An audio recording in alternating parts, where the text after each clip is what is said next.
Madame Bovary by Gustave Flaubert. Translated by Eleanor Marks Aveling. Part 3, Chapter 1. Monsieur Léon, while studying law, had gone pretty often to the dancing rooms, where he was even a great success amongst the grisettes, who thought he had a distinguished air. He was the best mannered of the students. He wore his hair neither too long nor too short, didn't spend all his quarter's money on the first day of the month, and kept on good terms with his professors. As for excesses, he had always abstained from them, as much from cowardice as from refinement. Often when he stayed in his room to read, or else when sitting of an evening under the lime trees of the Luxembourg, he let his code fall to the ground, and the memory of Emma came back to him. But gradually this feeling grew weaker, and other desires gathered over it, although it still persisted through them all. For Léon did not lose all hope. There was for him, as it were, a vague promise floating in the future, like a golden fruit suspended from some fantastic tree.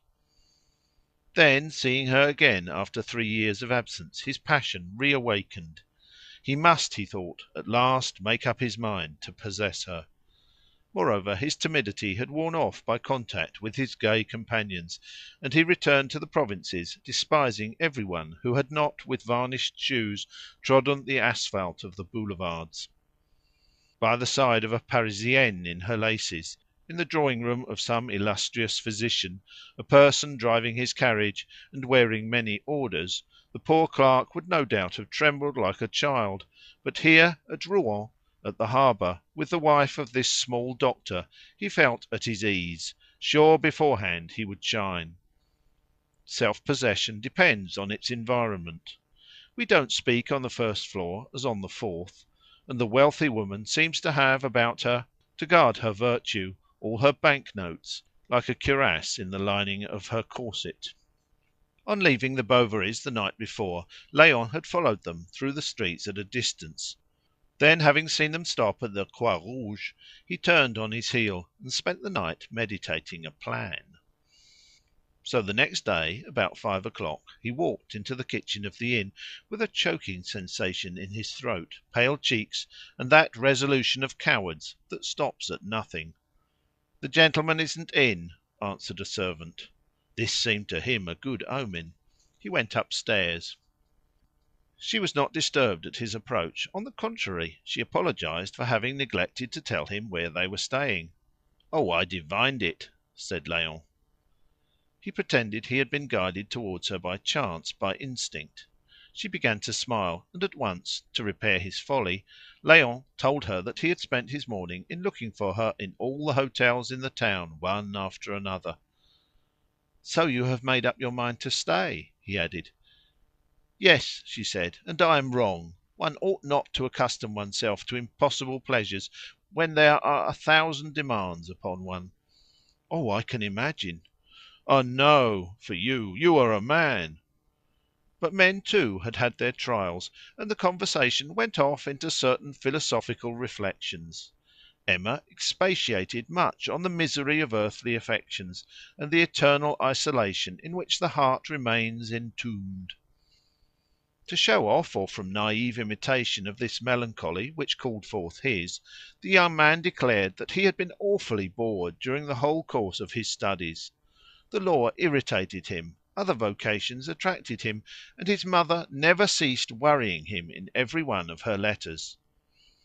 As they talked they explained more and more fully the motives of their sadness, working themselves up in their progressive confidence. But they sometimes stopped short of the complete exposition of their thought, and then sought to invent a phrase that might express it all the same. She did not confess her passion for another. He did not say that he had forgotten her. Perhaps he no longer remembered his suppers with girls after masked balls, and no doubt she did not recollect the rendezvous of old, when she ran across the fields in the morning to her lover's house. The noises of the town hardly reached them, and the room seemed small, as if on purpose to hem in their solitude more closely. Emma, in a dimity dressing-gown, leant her head against the back of the old arm-chair.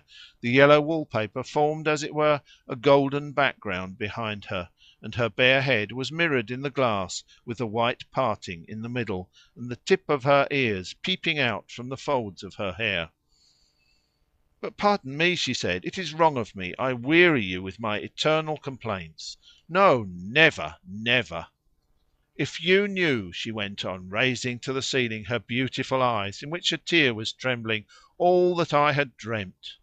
And I, oh, I too have suffered. Often I went out, I went away, I dragged myself along the quays, seeking distraction amid the din of the crowd, without being able to banish the heaviness that weighed upon me.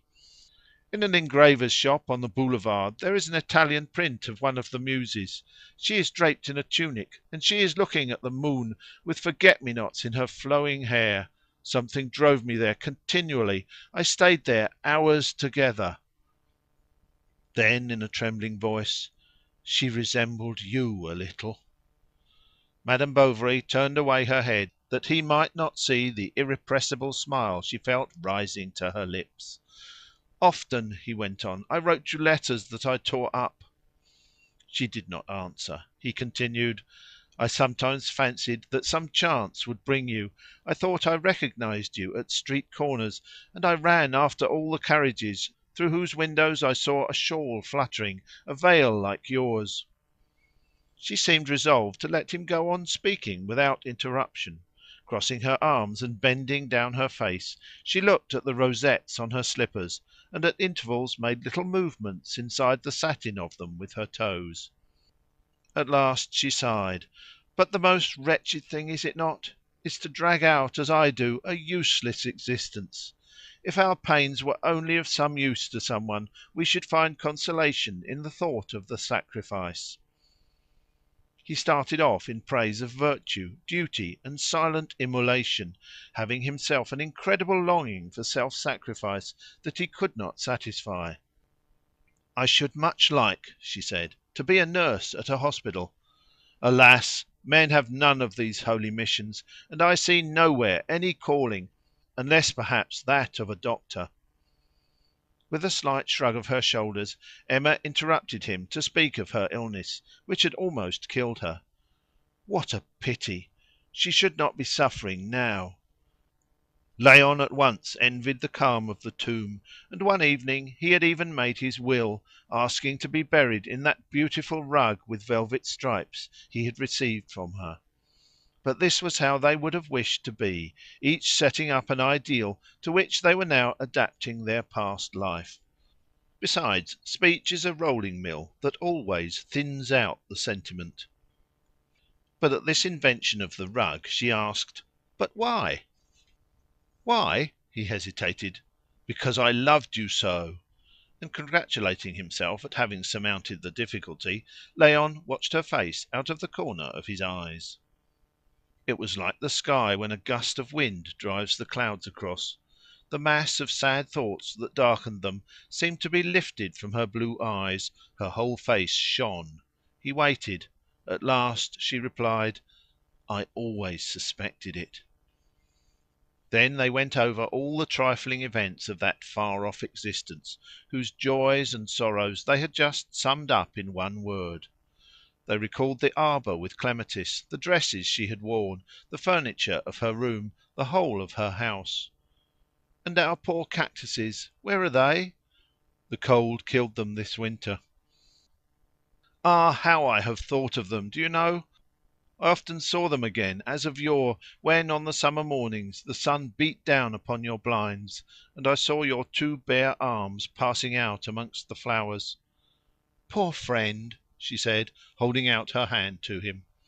Léon swiftly pressed his lips to it. Then, when he had taken a deep breath, "At that time you were to me I know not what incomprehensible force that took captive my life. Once, for instance, I went to see you, but you, no doubt, do not remember it."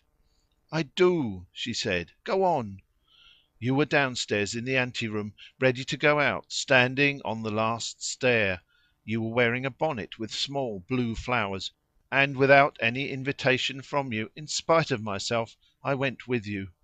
Every moment, however, I grew more and more conscious of my folly, and I went on walking by you, not daring to follow you completely, and unwilling to leave you. When you went into a shop, I waited in the street, and I watched you through the window taking off your gloves and counting the change on the counter. Then you rang at Madame Tuvache's. You were let in, and I stood like an idiot in front of the great heavy door that had closed after you. Madame Bovary, as she listened, wondered that she was so old. All these things reappearing before her seemed to widen out her life. It was like some sentimental immensity to which she returned, and from time to time she said in a low voice, her eyes half closed, "Yes, it is true, true, true." They heard eight strike on the different clocks of the Beauvoisine quarter, which is full of schools, churches, and large empty hotels. They no longer spoke, but they felt as they looked upon each other a buzzing in their heads, as if something sonorous had escaped from the fixed eyes of each of them.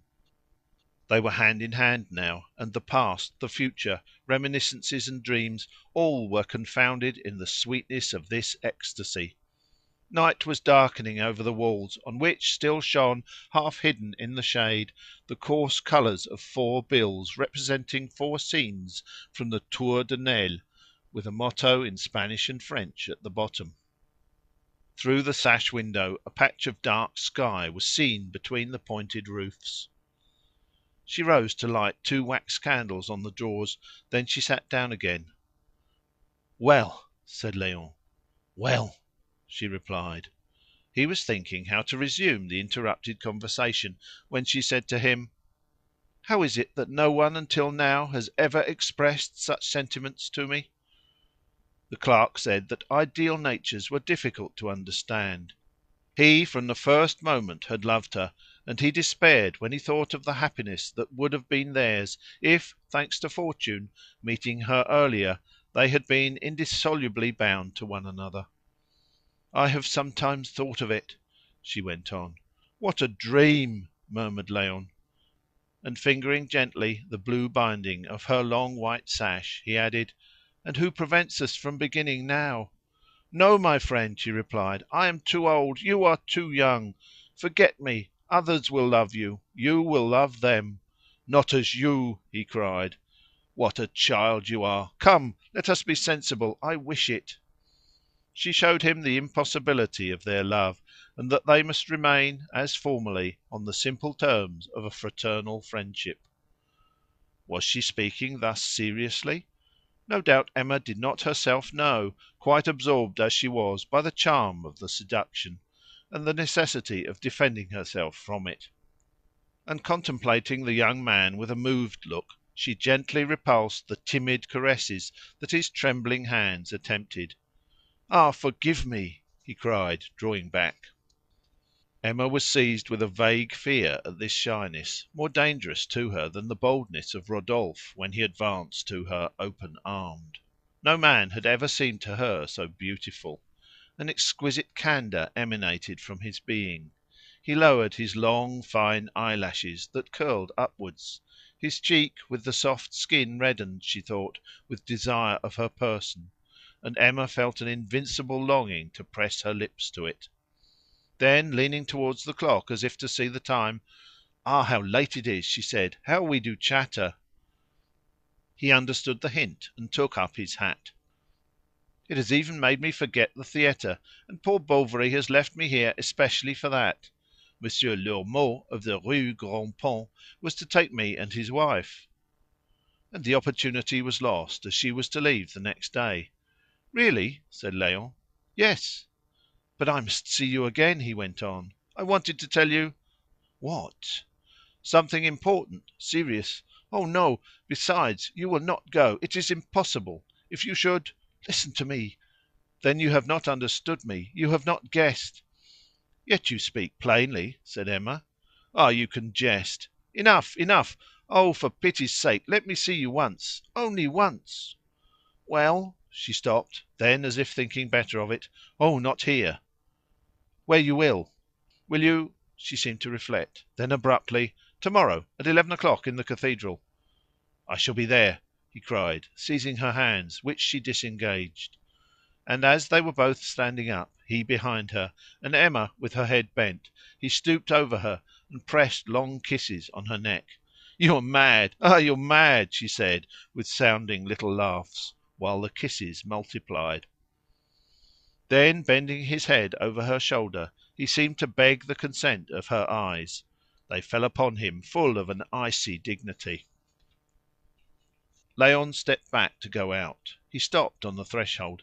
Then he whispered with a trembling voice, "Tomorrow." She answered with a nod, and disappeared like a bird into the next room. In the evening Emma wrote the clerk an interminable letter, in which she cancelled the rendezvous. All was over; they must not, for the sake of their happiness, meet again. But when the letter was finished, as she did not know Léon's address, she was puzzled. "I'll give it to him myself," she said. "He will come."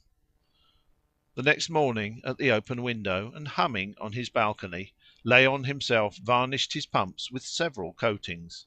He put on white trousers, fine socks, a green coat, emptied all the scent he had into his handkerchief, then, having had his hair curled, he uncurled it again, in order to give it a more natural elegance. "It is still too early," he thought, looking at the hairdresser's cuckoo clock that pointed to the hour of 9. He read an old fashion journal, went out, smoked a cigar, walked up 3 streets, thought it was time, and went slowly towards the porch of Notre Dame. It was a beautiful summer morning. Silver plates sparkled in the jewellers' windows, and the light falling obliquely on the cathedral made mirrors of the corners of the grey stones. A flock of birds fluttered in the grey sky round the trefoil bell turrets. The square, resounding with cries, was fragrant with the flowers that bordered its pavement, roses, jasmines, pinks, narcissi, and tuberoses, unevenly spaced out between moist grasses, catmint, and chickweed for the birds. The fountains gurgled in the centre, and under large umbrellas, amidst melons, piled up in heaps, flower women, bareheaded, were twisting paper round bunches of violets. The young man took one. It was the first time that he had bought flowers for a woman, and his breast, as he smelt them, swelled with pride, as if this homage that he meant for another had recoiled upon himself. But he was afraid of being seen. He resolutely entered the church. The beadle, who was just then standing on the threshold, in the middle of the left doorway, under the dancing Marianne, with feather cap and rapier dangling against his calves, came in, more majestic than a cardinal, and as shining as a saint on a holy pyx. He came towards Léon, and with that smile of wheedling benignity assumed by ecclesiastics when they question children, "The gentleman, no doubt, does not belong to these parts. The gentleman would like to see the curiosities of the church?" "No," said the other. And he first went round the lower aisles. Then he went out to look at the Place. Emma was not coming yet. He went up again to the choir. The nave was reflected in the full fonts with the beginning of the arches, and some portions of the glass windows. But the reflections of the paintings, broken by the marble rim, were continued farther on upon the flagstones, like a many-coloured carpet. The broad daylight from without streamed into the church in 3 enormous rays from the 3 opened portals. From time to time, at the upper end, a sacristan passed, making the oblique genuflection of devout persons in a hurry. The crystal lustres hung motionless. In the choir a silver lamp was burning, and from the side chapels and dark places of the church sometimes rose sounds like sighs, with the clang of a closing grating, its echo reverberating under the lofty vault. Léon, with solemn steps, walked along by the walls. Life had never seemed so good to him. She would come directly, charming, agitated, looking back at the glances that followed her, and with her flounced dress, her gold eyeglass, her thin shoes, with all sorts of elegant trifles that he had never enjoyed, and with the ineffable seduction of yielding virtue. The church, like a huge boudoir, spread around her. The arches bent down to gather in the shade the confession of her love. The windows shone resplendent to illumine her face, and the censers would burn that she might appear like an angel amid the fumes of the sweet smelling odours. But she did not come. He sat down on a chair, and his eyes fell upon a blue stained window representing boatmen carrying baskets. He looked at it long, attentively, and he counted the scales of the fishes and the buttonholes of the doublets, while his thoughts wandered off towards Emma. The beadle, standing aloof, was inwardly angry at this individual who took the liberty of admiring the cathedral by himself. He seemed to him to be conducting himself in a monstrous fashion, to be robbing him in a sort, and almost committing sacrilege. But a rustle of silk on the flags, the tip of a bonnet, a lined cloak, it was she. Léon rose and ran to meet her. Emma was pale. She walked fast.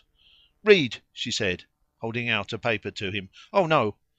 And she abruptly withdrew her hand to enter the chapel of the Virgin, where, kneeling on a chair, she began to pray. The young man was irritated at this bigot fancy. Then he nevertheless experienced a certain charm in seeing her, in the middle of a rendezvous, thus lost in her devotions, like an Andalusian marchioness. Then he grew bored, for she seemed never coming to an end.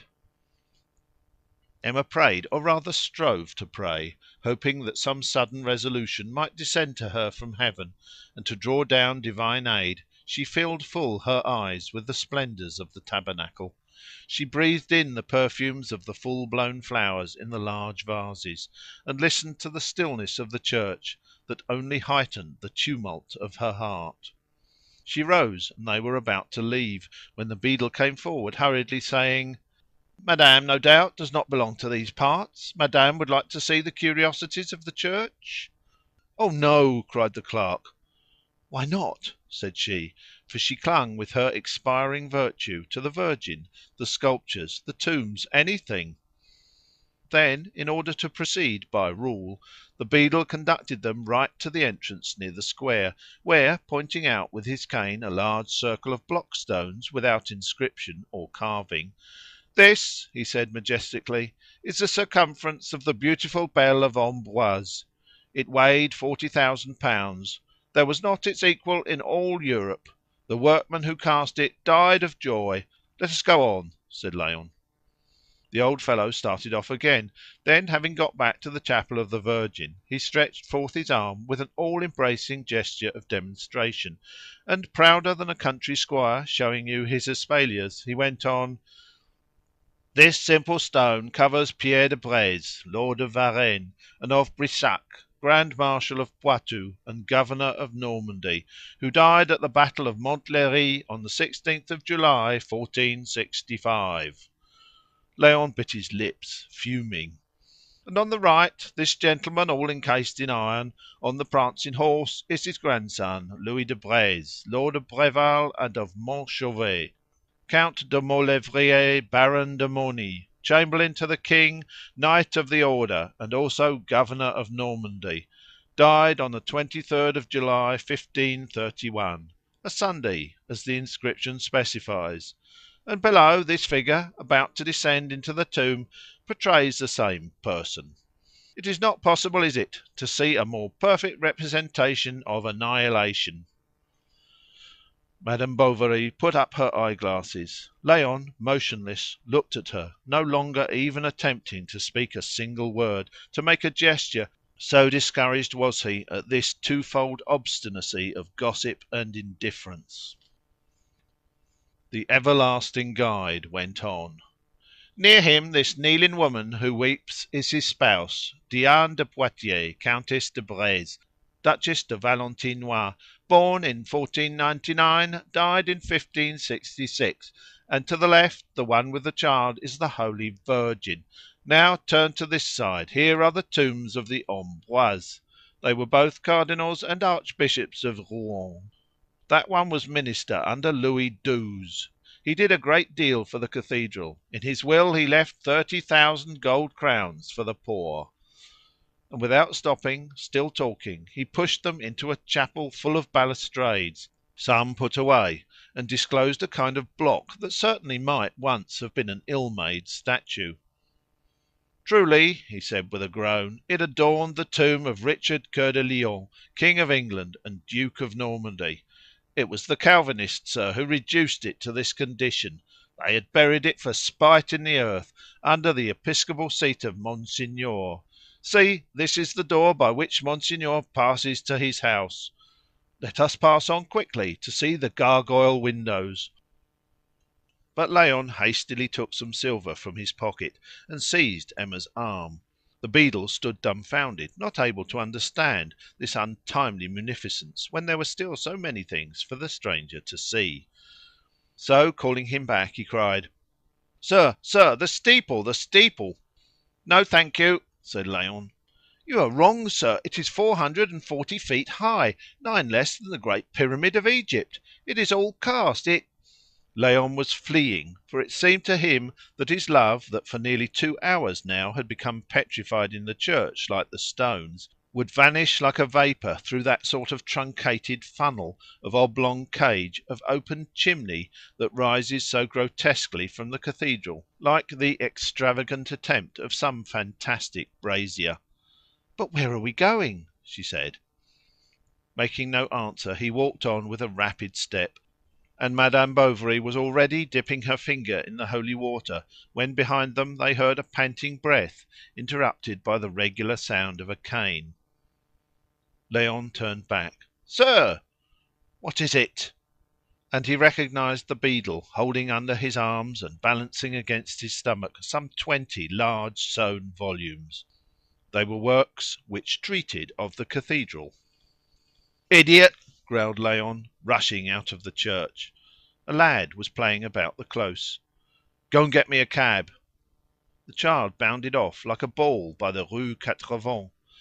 Then they were alone a few minutes, face to face, and a little embarrassed. "Ah, Léon, really, I don't know if I ought," she whispered. Then, with a more serious air, "Do you know, it's very improper." "How so?" replied the clerk. "It is done at Paris." And that, as an irresistible argument, decided her. Still the cab did not come. Léon was afraid she might go back into the church. At last the cab appeared. "At all events, go out by the north porch," cried the beadle, who was left alone on the threshold, "so as to see the resurrection, the last judgment, paradise, King David, and the condemned in hell flames." "Where to, sir?" asked the coachman. "Where you like," said Léon, forcing Emma into the cab. And the lumbering machine set out. It went down the Rue Grand Pont, crossed the Place des Arts, the Quai Napoleon, the Pont Neuf, and stopped short before the statue of Pierre Corneille. "Go on!" cried a voice that came from within. The cab went on again, and as soon as it reached the Carrefour Lafayette, set off downhill, and entered the station at a gallop. "No, straight on!" cried the same voice. The cab came out by the gate, and soon having reached the Cours, trotted quietly beneath the elm trees. The coachman wiped his brow, put his leather hat between his knees, and drove his carriage beyond the side alley by the meadow to the margin of the waters. It went along by the river, along the towing path paved with sharp pebbles, and for a long while in the direction of Oissel, beyond the Isles. But suddenly it turned with a dash across Quatremares, Sotteville, La Grande Chaussée, the Rue d'Elbeuf, and made its third halt in the front of the Jardin des Plantes. "Get on, will you?" cried the voice more furiously. And at once resuming its course, it passed by Saint-Sever, by the Quai des Curandiers, the Quai aux Meules, once more over the bridge, by the Place du Champ de Mars, and behind the hospital gardens, where old men in black coats were walking in the sun along the terrace all green with ivy. It went up the Boulevard Bouvreuil, along the Boulevard Cauchoise, then the whole of Mont Ribaudet to the Deville Hills. It came back, and then, without any fixed plan or direction, wandered about at hazard. The cab was seen at Saint Paul, at Lescure, at Montgargan, at La Rue Gumarc, and Place du Gaillardois, in the Rue Maladrerie, Rue d'Inonderie, before Saint Romain, Saint Vivien, Saint Maclou, Saint Nicaise, in front of the Customs, at the Vieille Tour, the Trois Pipes, and the monumental cemetery. From time to time the coachman on his box cast despairing eyes at the public houses. He could not understand what furious desire for locomotion urged these individuals never to wish to stop. He tried to now and then, and at once exclamations of anger burst forth behind him. Then he lashed his perspiring jades afresh, but indifferent to their jolting, running up against things here and there, not caring if he did, demoralized and almost weeping with thirst, fatigue, and depression. And on the harbour, in the midst of the drays and casks, and in the streets at the corners, the good folk opened large wonder-stricken eyes at this sight, so extraordinary in the provinces, a cab with blinds drawn, and which appeared thus constantly shut more closely than a tomb, and tossing about like a vessel.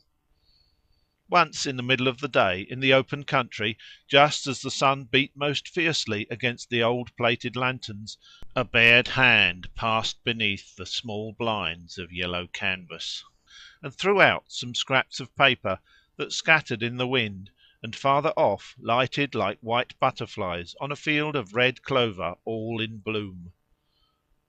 At about 6 o'clock the carriage stopped in a back street of the Beauvoisine quarter, and a woman got out, who walked with her veil down and without turning her head. End of Part 3, Chapter 1.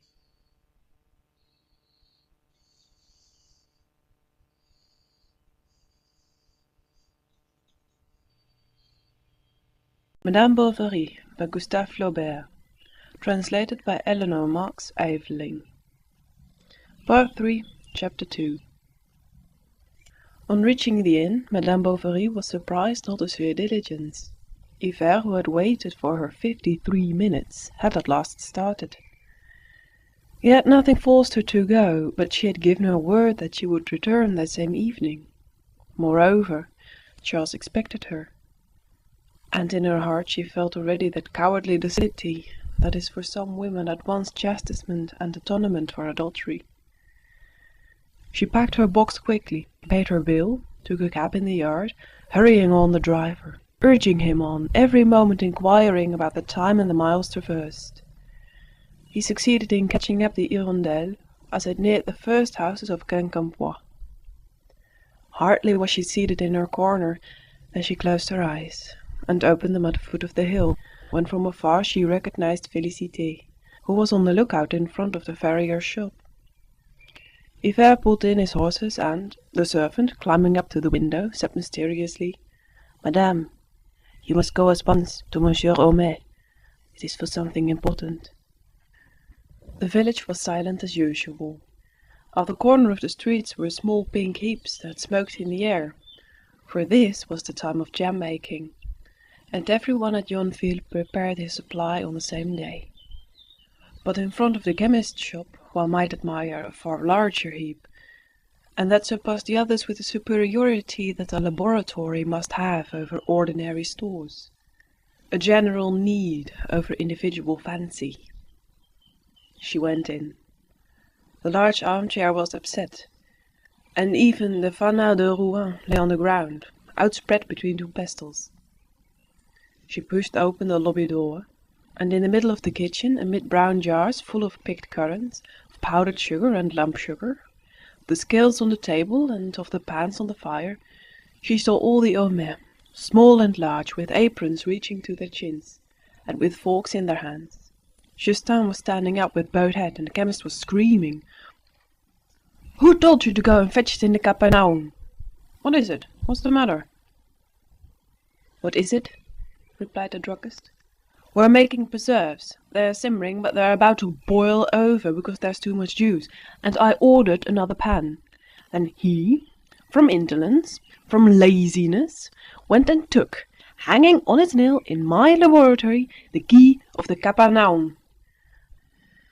It was thus the druggist called a small room under the leads, full of the utensils and the goods of his trade.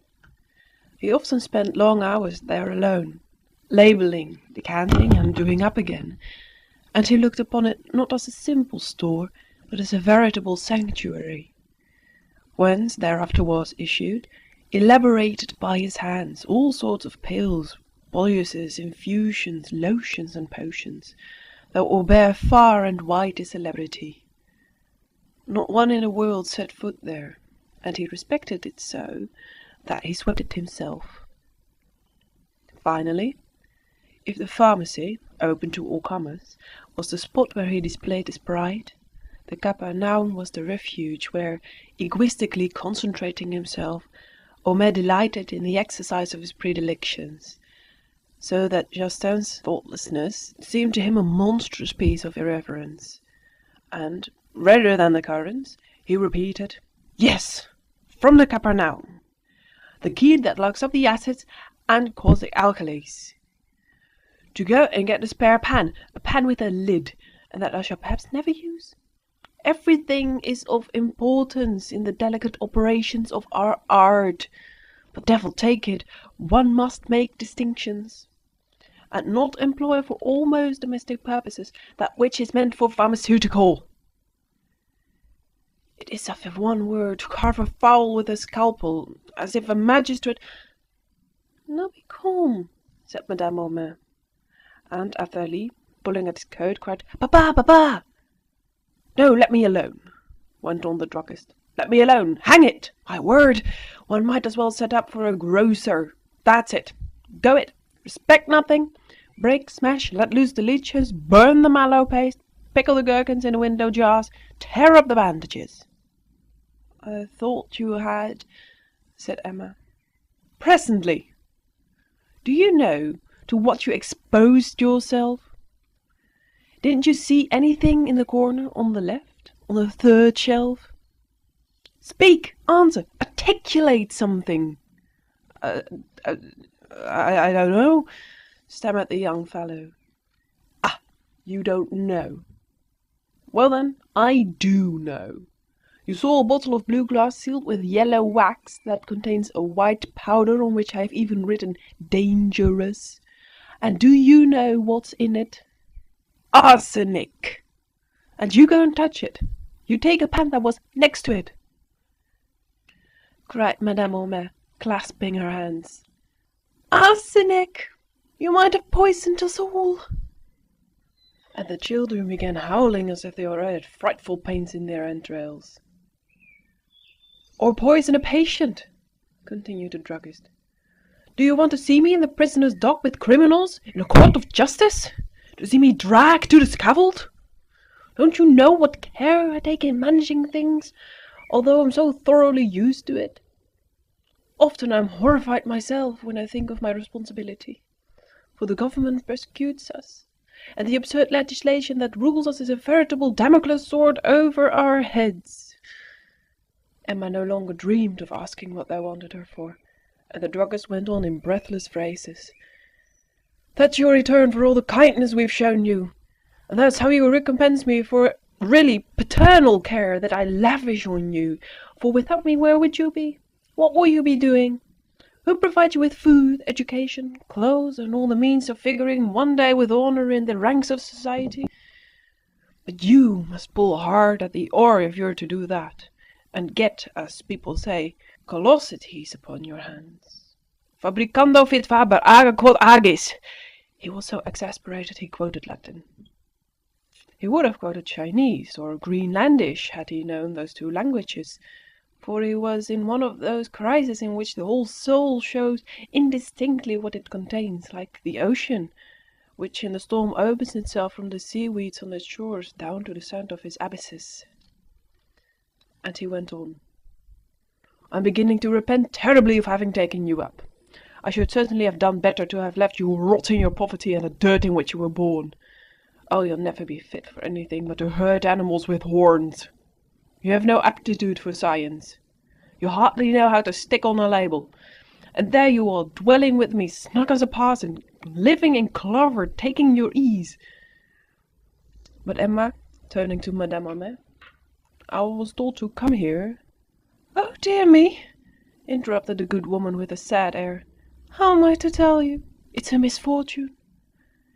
She could not finish. The druggist was thundering. "Empty it! Clean it! Take it back! Be quick!" And seizing Justin by the collar of his blouse, took a book out of his pocket. The lad stooped, but Homais was the quicker, and, having picked up the volume, contemplated with staring eyes and open mouth. "Conjugal love," he said, slowly separating the two words. "Ah, very good, very pretty. And illustration? Oh, this is too much." Madame Homais came forward. "Do not touch it." The children wanted to look at the pictures. "Leave the room," he said imperiously, and they went out. First he walked up and down with the open volume in his hand, rolling his eyes, choking, tumid, apoplectic, when he came straight to his pupil, and planting himself in front of him with crossed arms. "Have you every vice, then, little wretch?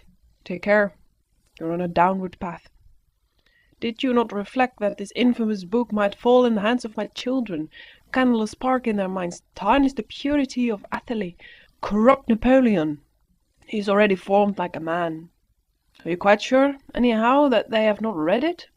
Can you certify to me?" "But really, sir," said Emma, "you wish to tell me—" "Ah, yes, madame. Your father-in-law is dead."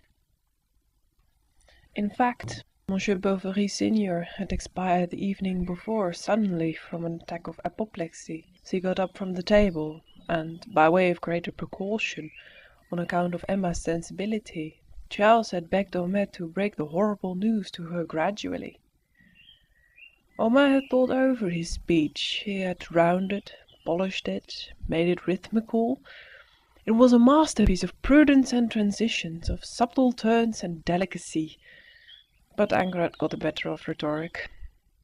Emma, giving up all chance of hearing any details, left the pharmacy, for Monsieur Homais had taken up the thread of his vituperations. However, he was growing calmer, and was now grumbling in a paternal tone, whilst he fanned himself with his skull-cap. "It's not that I entirely disapprove of the work. Its author was a doctor, but there are certain scientific points in it that it's not ill a man should know. And I even would venture to say that a man must know. But later. At any rate, not till you're a man yourself and your temperament is formed."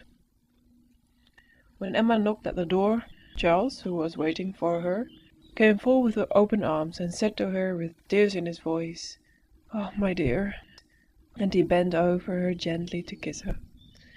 But at the contact of his lips the memory of the other seized her, and she passed her hand over his face, shuddering. But she made answer, "Yes, I know." He showed her the letter in which his mother told the event, without any sentimental hypocrisy. She only regretted her husband had not received the consolations of religion, as he had died at Daudeville, in the street, at the door of a cafe, after a patriotic dinner with some ex-officers. Emma gave him back the letter. Then at dinner, for appearance's sake, she affected a certain repugnance. But as he urged her to try, she resolutely began eating, while Charles opposite her sat motionless in a dejected attitude. Now and then he raised his head and gave her a long look, full of distress. Once he sighed, "I should have liked to see him again." She was silent. At last, understanding that she must say something, "How old was your father?" she asked. 58. Ah. And that was all. A quarter of an hour after he added, "But poor mother, what will become of her now?" She made a gesture that signified she did not know. Seeing her so taciturn, Charles imagined her much affected, and forced himself to say nothing, not to reawaken his sorrow which moved him. And, shaking off his own, "Did you enjoy yourself yesterday?" he asked. "Yes." When the cloth was removed, Bovary did not rise, nor did Emma. And, as she looked at him, the monotony of the spectacle drove little by little all pity from her heart. He seemed to her paltry, weak, a cipher, in a word, a poor thing in every way. How to get rid of him? What an interminable evening! Something stupefying like the fumes of opium seized her. They heard in the passage the sharp noise of a wooden leg on the boards. It was Hippolyte bringing back Emma's luggage. In order to put it down, he described painfully a quarter of a circle with his stump.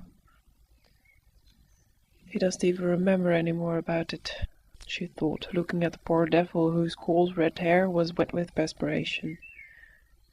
Bovary was searching at the bottom of his purse for a centime, and without appearing to understand all there was of humiliation for him in the mere presence of this man, who stood there like a personified reproach to his incurable incapacity. "Hello. You've a pretty bouquet," he said, noticing Léon's violets on the chimney. "Yes," she replied indifferently. "It's a bouquet I bought just now from a beggar." Charles picked up the flowers, and, freshening his eyes, red with tears against them, smelled them delicately. She took them quickly from his hand and put them in a glass of water. The next day Madame Bovary senior arrived. She and her son wept much. Emma, on the pretext of giving orders, disappeared. The following day they had a talk over the morning. They went and sat down with their work-boxes by the water-side under the arbor. Charles was thinking of his father, and was surprised to feel so much affection for this man, whom till then he had thought he cared little about. Madame Bovary senior was thinking of her husband. The worst days of the past seemed enviable to her. All was forgotten beneath the instinctive regret of such a long habit, and from time to time whilst she sewed, a big tear rolled along her nose and hung suspended there a moment. Emma was thinking that it was scarcely 48 hours since they had been together, far from all the world, all in a frenzy of joy and not having eyes enough to gaze upon each other. She tried to recall the slightest details of that past day, but the presence of her husband and mother-in-law worried her. She would have liked to hear nothing, to see nothing, so as not to disturb the meditation on her love, that, do what she would, became lost in external sensations. She was unpicking the lining of a dress, and the strips were scattered around her. Madame Bovary senior was plying her scissor without looking up, and Charles, in his list slippers and his old brown surtout that he used as a dressing-gown, sat with both hands in his pockets, and did not speak either. Near them, Berthe, in a little white pinafore, was raking sand in the walks with a spade. Suddenly she saw Monsieur Lheureux, the linen-draper, come in through the gate.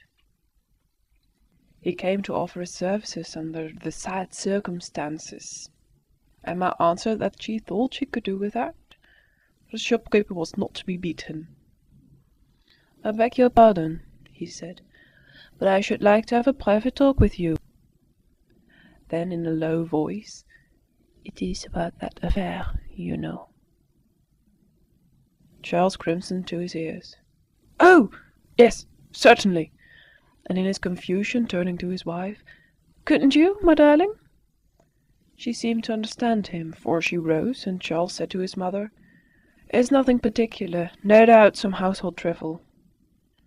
He did not want her to know the story of the bill, fearing her reproaches. As soon as they were alone, Monsieur Lheureux, in sufficiently clear terms, began to congratulate Emma on the inheritance, then to talk of indifferent matters, of the espalier, of the harvest, and of his own health, which was always so-so, and having ups and downs. In fact, he had to work devilish hard, although he didn't make enough, in spite of all people said, to find butter for his bread. Emma let him talk on. She had bored herself so prodigiously the last 2 days. "And so you're quite well again?" he went on. "Ma foi, I saw your husband in a sad state. It's a good fellow, though we did have a little misunderstanding." She asked what misunderstanding, for Charles had said nothing of the dispute about the goods supplied to her. "Why, you know well enough," cried Lheureux. "It was about your little fancies. The travelling trunks." He had drawn his hat over his eyes, and, with his hands behind his back, smiling and whistling, he looked straight at her in an unbearable manner. Did he suspect anything? She was lost in all kinds of apprehensions. At last, however, he went on. "We made it up all the same, and I've come again to propose another arrangement." This was to renew the bill Bovary had signed. The doctor, of course, would do as he pleased, and he was not to trouble himself, especially just now, when he would have a lot of worry. And he would do better to give it over to someone else. To you, for example, with the power of attorney could be easily managed, and then we, you and I, would have our little business transactions together. She didn't understand. He was silent. Then, passing to his trade, Lheureux declared that Madame must require something. He would send her a black barège, 12 yards, just enough to make a gown. "The one you've on is good enough for the house, but you want another for coals. I saw that the very moment that I came in. I have the eye of an American." He did not send the stuff. He brought it. Then he came again to measure it. He came again on another pretext, always trying to make himself agreeable, useful, envying himself, as Homère would have said, and always dropping some hint to Emma about the power of attorney. He never mentioned the bill. She did not think of it. Charles, at the beginning of her convalescence, had certainly said something about it to her, but so many emotions had passed through her head that she no longer remembered it. Besides, she took care not to talk of any money questions. Madame Bovary seemed surprised at this, and attributed the change in her ways to the religious sentiments that she had contracted during her illness. But as soon as she was gone, Emma greatly astounded Bovary by her practical good sense. It would be necessary to make inquiries, to look into mortgages, and see if there were any occasion for sale by auction or liquidation. She quoted technical terms casually, pronounced the grand words of order, the future, foresight, and constantly exaggerated the difficulties of settling his father's affairs so much, that at last one day she showed him the rough draft of a power of attorney to manage and administer his business, arrange all loans, sign and endorse all bills, pay all sums, etc. She had profited by Lheureux's lessons. Charles naively asked her where this paper came from. "Monsieur Gaumont?" And with the utmost coolness she added, "I don't trust him overmuch. Notaries have such a bad reputation. Perhaps we ought to consult. We only know no one." "Unless Léon," replied Charles, who was reflecting. But it was difficult to explain matters by letter. Then she offered to make the journey, but he thanked her. She insisted. It was quite a contest of mutual consideration. At last she cried with affected waywardness, "No, I will go!" "How good you are," he said, kissing her forehead. The next morning she set out in the Hirondelle to go to Rouen to consult Monsieur Léon, and she stayed there 3 days. End of Part 3, Chapter 2.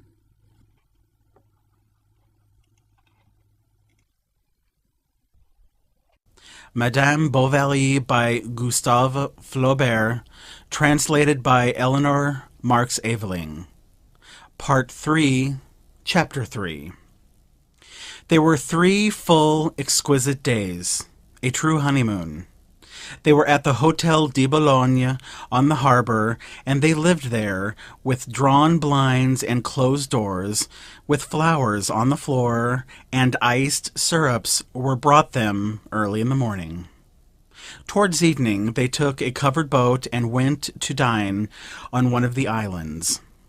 It was the time when one hears by the side of the dockyard the caulking mallets sounding against the hull of vessels. The smoke of the tar rose up between the trees.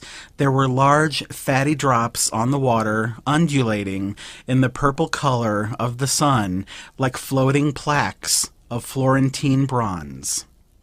They rowed down in the midst of moored boats whose long oblique cables grazed lightly against the bottom of the boat. The din of the town gradually grew distant, the rolling of carriages, the tumult of voices, the yelping of dogs on the decks of vessels. She took off her bonnet, and they landed on their island. They sat down in the low-ceilinged room of a tavern at whose door hung black nets. They ate fried smelts, cream, and cherries. They lay down upon the grass, they kissed behind the poplars, and they would fain, like two Robinsons, have lived forever in this little place which seemed to them, in their beatitude, the most magnificent on earth. It was not the first time that they had seen trees, a blue sky, meadows, that they had heard the water flowing and the wind blowing in the leaves, but, no doubt, they had never admired all this, as if nature had not existed before, or had only begun to be beautiful since the gratification of their desires. At night they returned. The boat glided along the shores of the islands. They sat at the bottom, both hidden by the shade, in silence. The square oars rang in the iron thwarts, and in the stillness seemed to mark time like the beating of a metronome, while at the stern the rudder that trailed behind never ceased its gentle splash against the water. Once the moon rose, they did not fail to make fine phrases. Finding the orb melancholy and full of poetry, she even began to sing. One night, do you remember, we were sailing, etc. Her musical but weak voice died away along the waves, and the winds carried off the trills that Léon heard pass like the flapping of wings about him. She was opposite him, leaning against the partition of the shallop, through one of whose raised blinds the moon streamed in. Her black dress, whose drapery spread out like a fan, made her seem more slender, taller. Her head was raised, her hands clasped, her eyes turned towards heaven. At times the shadow of the willows hid her completely, then she reappeared suddenly like a vision in the moonlight. Léon, on the floor by her side, found under his hand a ribbon of scarlet silk. The boatman looked at it, and at last said, "Perhaps it belongs to the party I took out the other day. A lot of jolly folk, gentlemen and ladies, with cakes, champagne, coronets, everything in style. There was one especially, a tall, handsome man with small moustaches, who was that funny. And they all kept saying, 'Now tell us something, Adolphe. Dolpe, I think.'" She shivered. "Are you in pain?" asked Léon, coming closer to her. "Oh, it's nothing. No doubt it is only the night air." "And who doesn't want for women either?" softly added the sailor, thinking he was paying the stranger a compliment. Then, spitting on his hands, he took the oars again. Yet they had to part. The adieus were sad. He was to send his letters to Mère Rouault, and she gave him such precise instructions about a double envelope that he admired greatly her amorous astuteness. "So you can assure me it is all right?" she said with her last kiss. "Yes, certainly."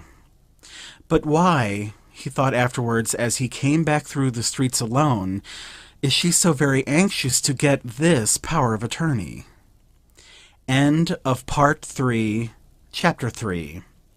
This recording by Aaron Elliott, St. Louis, Missouri.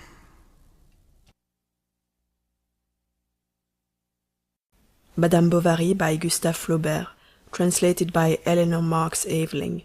Part 3, Chapter 4. Léon soon put on an air of superiority before his comrades, avoided their company, and completely neglected his work.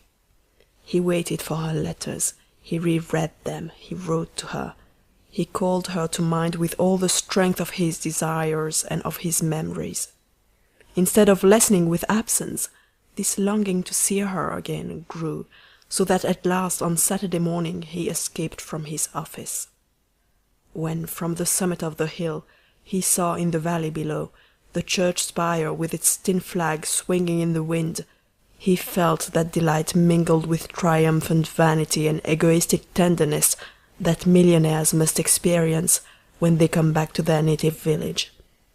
He went rambling round her house. A light was burning in the kitchen. He watched for her shadow behind the curtains, but nothing appeared. Mère Lefrançois, when she saw him, uttered many exclamations. She thought he had grown and was thinner, while Artémise, on the contrary, thought him stouter and darker. He dined in the little room as of yore, but alone, without the tax-gatherer, for Binet, tired of waiting for the Hirondelle, had definitely put forward his meal 1 hour, and now he dined punctually at 5, and yet he declared usually the rickety old concern was late. Léon, however, made up his mind and knocked at the doctor's door. Madame was in her room, and did not come down for 1/4 of an hour. The doctor seemed delighted to see him, but he never stirred out that evening, nor all the next day. He saw her alone in the evening, very late, behind the garden in the lane as she had the other one. It was a stormy night, and they talked under an umbrella by lightning flashes. Their separation was becoming intolerable. "I would rather die," said Emma. She was writhing in his arms, weeping. "Adieu, adieu, when shall I see you again?"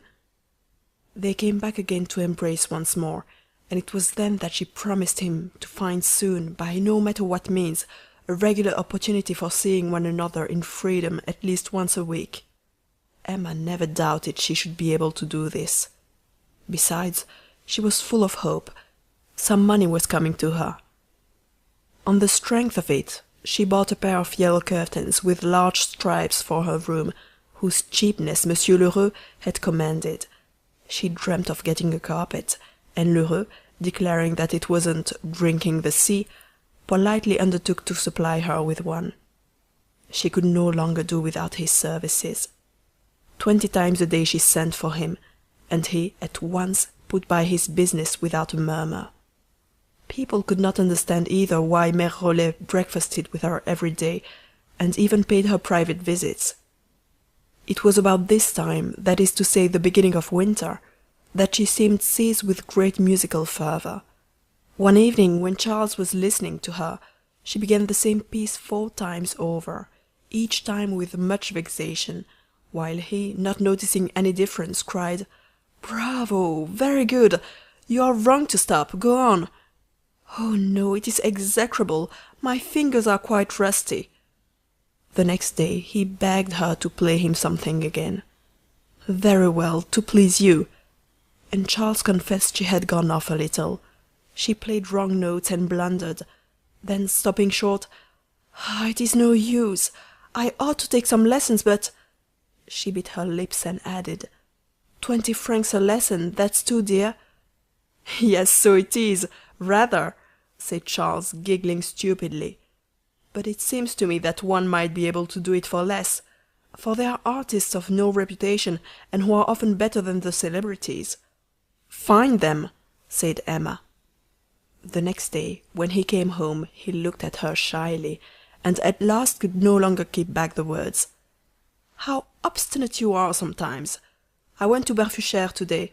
Well, Madame Liégeard assured me that her 3 young ladies who are at La Miséricorde have lessons at 50 sous apiece, and that from an excellent mistress."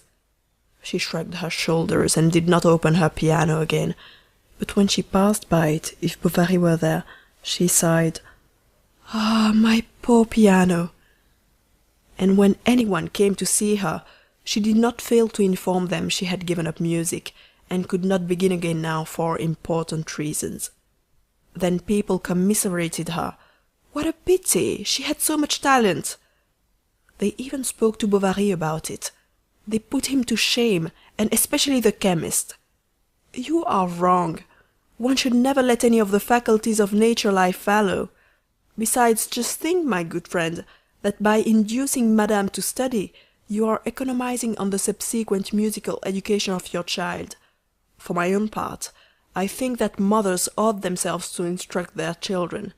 That is an idea of Rousseau's, still rather new perhaps, but that will end up by triumphing, I am certain of it, like mothers nursing their own children and vaccination. So Charles returned once more to this question of the piano. Emma replied bitterly that it would be better to sell it. This poor piano, that had given her vanity so much satisfaction. To see it go was to Bovary like the indefinable suicide of a part of herself. If you liked, he said, a lesson from time to time, that wouldn't after all be very ruinous. But lessons, she replied, are only of use when followed up. And thus it was she set about obtaining her husband's permission to go to town once a week to see her lover. At the end of a month, she was even considered to have made considerable progress. End of Part 3, Chapter 4. Recording by Ezwa in Belgium in January 2008.